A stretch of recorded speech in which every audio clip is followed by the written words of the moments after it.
you can't listen to people at the beginning when they say it won't work, but you do have to sort of say, what are we doing differently? If you really want to be successful, one of the greatest tools that you'll have at your disposal is your mindset. As long as you're focused on the right thing at the right time, you are going to be able to become successful as long as you're willing to put in the time, the energy, the determination, and the hard work that it's going to take, because it's going to be tough and it's going to take a long time. Success does not happen overnight, and you have to be able to know mentally that's the case. You're going to get beaten down a lot and told you're wrong and told whatever you're trying to do isn't possible. And you're going to have the mindset that's going to be able to take that and turn that into fuel for your motivation. Make that negative comment work for you by motivating you to go further and do better each and every single day, so that one day you can prove them wrong. And that'll be an incredible feeling, because those are the ones who didn't believe in you and said what you're doing was a waste of time and you couldn't do it. And then all of a sudden, boom, you do it. You make it happen. You embarrass them, because you are that determined and so focused on a goal that you know in your heart of hearts that you're going to do whatever it takes to get stuff done, because that's the type of person that will be successful, doing whatever it takes and putting all the time and energy they need into that in order to truly become successful. But that's going to take a lot of time and tons of sacrifices in order to reach your goals, but it's all going to be worth it in the end once you truly become successful. Well, long-term thinking is a lever. It lets you do things that you could not do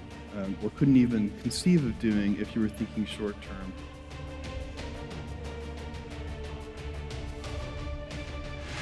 You can choose a life of ease and comfort, or you can choose a life of service and adventure. Which one of those, when you're 90 years old, are you going to be more proud of? That no matter how good we are, we can still be better. You can always be better. Customers have a divine discontent, and they teach you if you listen to customers. So we watch for that, and we see patterns, and we can find places where it's not working, something's going wrong, and that's really how I get the feedback, is from customer input. And often, in all caps, angry, you ruined my child's birthday because the gift didn't show up on time. And we take that, and what you really want to do is you take that, it's an anecdote, it's a single example, but you need to find the root cause. What went wrong deep inside the system? How did this happen? Because then you can fix it for everyone, so that particular problem will never happen again. You don't just fix the symptom, you have to fix the root cause. And that's been the secret to our operational success for 20 years.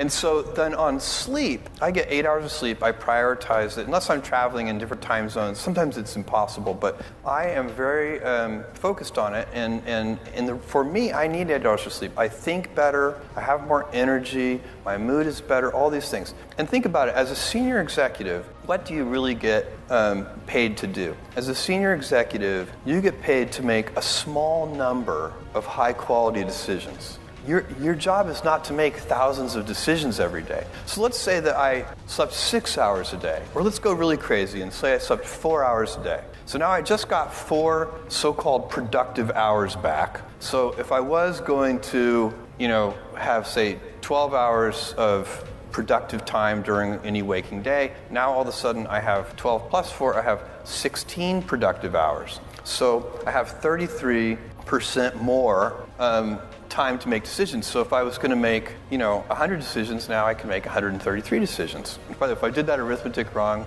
I'm sorry.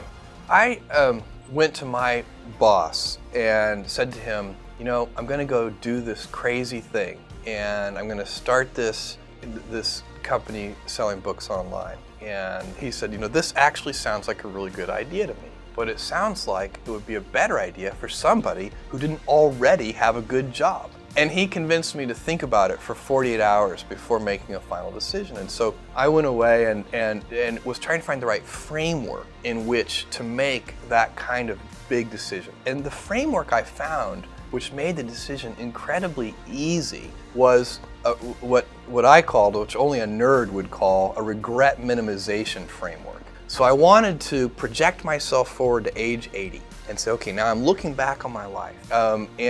So when I thought about it that way, it was an incredibly easy decision. Many kids and many grown-ups do figure out over time what their passions are. And sometimes we let I don't think it's that hard. I think what happens though sometimes is that we let our intellectual selves overrule those passions. And so that's what needs to be guarded against. What we have always wanted to do is raise the standard for what it means to be customer-centric to such a degree that other organizations, whether they be other companies or whether they be hospitals or government agencies, whatever the organization is, they should look at Amazon as a role model and say, how can we be as customer-centric as Amazon? Hopefully competitors as well. But if we could make, if that could be our legacy, that we kind of raise the general idea of what it means to be customer-centric, that would be a huge accomplishment. It would be accomplishing a mission that's much bigger than ourselves. Thank you all so much for watching. If you haven't already, please go ahead and like and subscribe to the channel, and let us know what you thought down in the comment section below.